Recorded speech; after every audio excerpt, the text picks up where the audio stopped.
Hello, guys.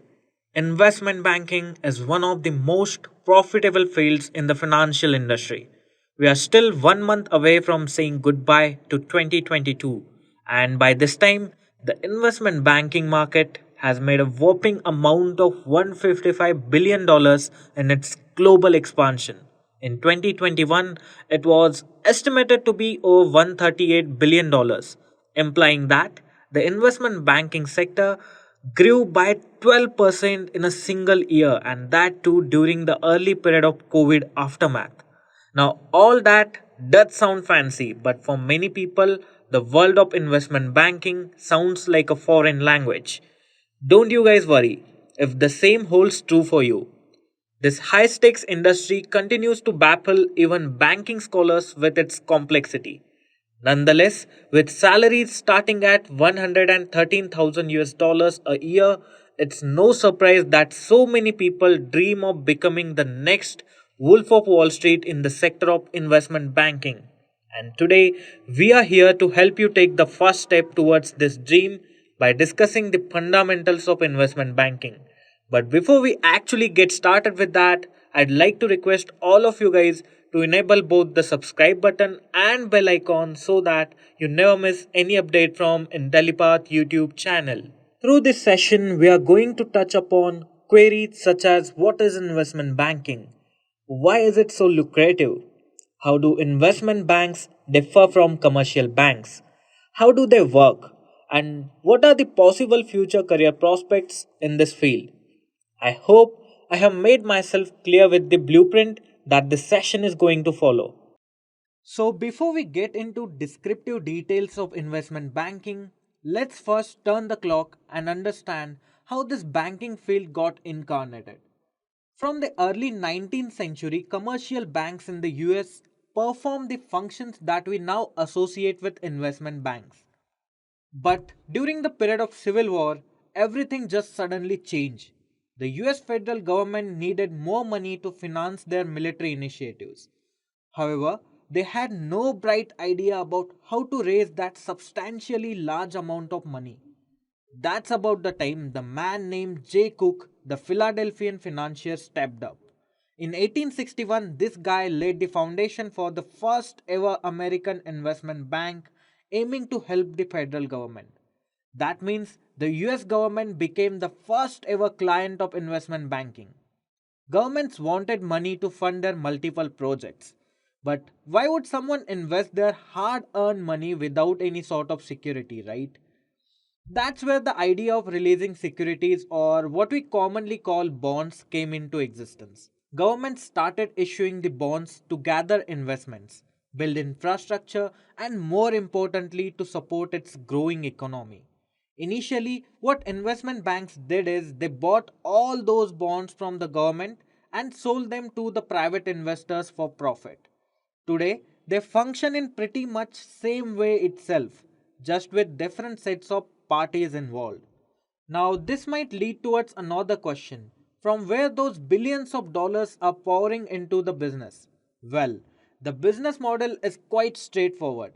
Investment banks purchase the assets that hold monetary values, otherwise known as securities, and sell them to the private investors for a certain amount of fee. This whole process is termed as underwriting. Now, why would these third parties want to take the help of a middleman like investment banks and spend money doing so? Why won't they deal all by themselves? The perks of making this kind of deal is that the middleman is responsible for the risk of distributing all the securities. If they are unable to locate new investors, they'll be forced to keep those securities. To intuitively put this forward, investment bankers are the risk takers who take all the risk for secure transactions between investors and clients. But risks are not only entitled to the investment banks. Commercial banks also take risk. However, there is huge degree of difference between those risks. The commercial banks deal with the common individual and small to mid-sized companies, giving out smaller sums of money like personal loans, business loans, vehicle loans, home loans, etc. These financial firms benefit from the interest they charge on the lump sum of lent money. Whereas investment banks deal with huge companies and high risk startups, acting as a bridge between corporations and investors. In the process, they can earn huge amounts in fees as there is adage. Higher the risk, larger the profits. I hope that you guys have a clear picture of investment banking in your head. Moving forward, we'll understand how these investment banks function. Well, by now we made it clear that investment banks act as a bridge between the investors and the project owners who require money. Well, the other way to put this around is investment banks are the bridge between demand and offer. They are bridging the people who have capital and are eager to invest and the people who need financing for their own projects. In the initial days, government entities were the main clients of these investment banks.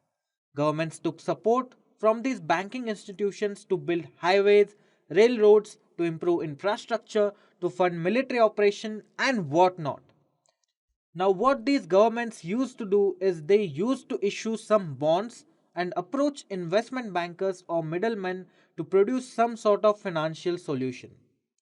The reason behind approaching these so called middlemen was pretty simple. The government did not know how to price their bonds, how to sell them in the market. They were not at all unbiased in the negotiation of proper terms, and individual investors did not think that their investments will be protected without having the higher bargaining power. These facts tell you how important our middleman or investment banker was. Now, from this point on, the investment bankers used to take on the business. Their main task was to negotiate great deals with government to sell a fraction of their bonds to their investors. And before even doing that, they used to visit the investors and create a list of those who were ready to purchase the bonds the government had. Just to be clear, that they could resell all the bonds issued and would not be stuck with any of those. Now, all this sounds quite easy, but wait, there is more to this. Actually, there are two types of scenarios both the investors and investment bankers can face. The government can default and stop repaying its debt, or it could try to renegotiate the terms. I mean, both of these scenarios are not good for investors, hence, use the middleman. Now, let me give you an example where this scenario happened for real. In 1842, eight American states defaulted because their economies relied heavily on the production of cotton, and the price that year was too low. These states could not repay their loans and refused to pay it. Now, this puts the capital of investors at substantial risk. The middleman who arranged this sale reacted in a decisive manner. All the attempts of these states to raise a new capital were unsuccessful. James Rothschild was the name of this famous middleman.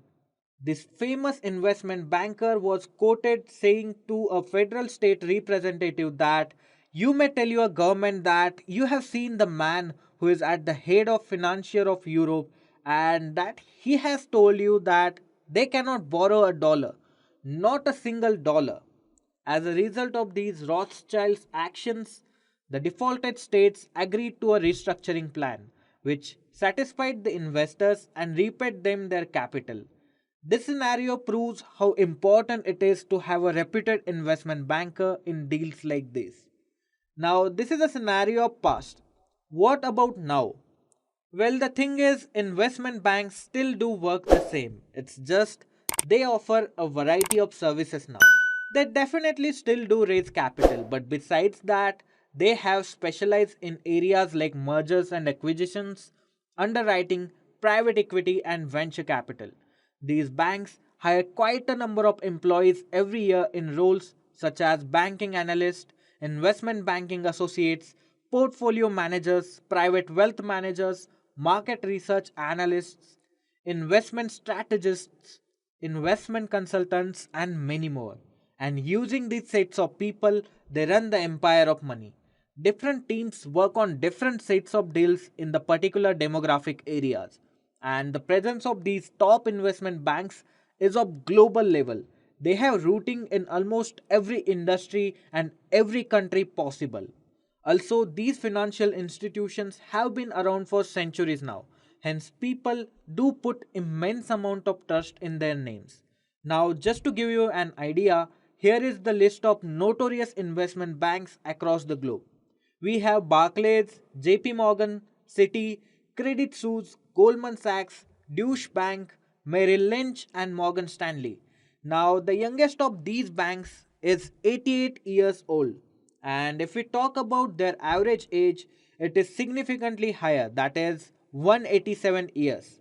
I hope these statistics help you contemplate the huge market experience these financial institutions bring to the table and how big of a deal they are. Now, moving forward, let's look into the career prospects that you can look out for in the field of investment banking. It is crucial that you understand the world will always need companies that could drive innovation. Those innovative companies will always require huge investments, and also the people with money will always look out for opportunities to invest and savor their future, which clearly depicts the need for our middleman, that is, investment banking in this world. And hence, you should believe that investment banking is here to stay and it will. More increasingly, if you are looking to build a career around this field, then as a beginner, you could be entitled to the salary of 113,000 US dollars in the United States of America, whereas in India, you can expect the average salary of 12 lakh rupees, which could also go up to 70 lakh Indian rupees. And the best way to climb the ladder of success and gather lucrative offers is to learn the intricacies of investment banking operations. On that note, we have come to the end of this session. If you like this video, a thumbs up would be really appreciated. Also, don't forget to hit that subscribe button and bell icon so that you never miss any interesting or captivating educational update from Intellipaat YouTube channel. Intellipaat has recently hosted an advanced certification in investment banking operations. The curriculum of this program has been designed by industry experts to acquaint you with everything you need to know in order to build a career in this astounding field. So, what are you waiting for? Go ahead and start exploring the wonders of the economics and financial world.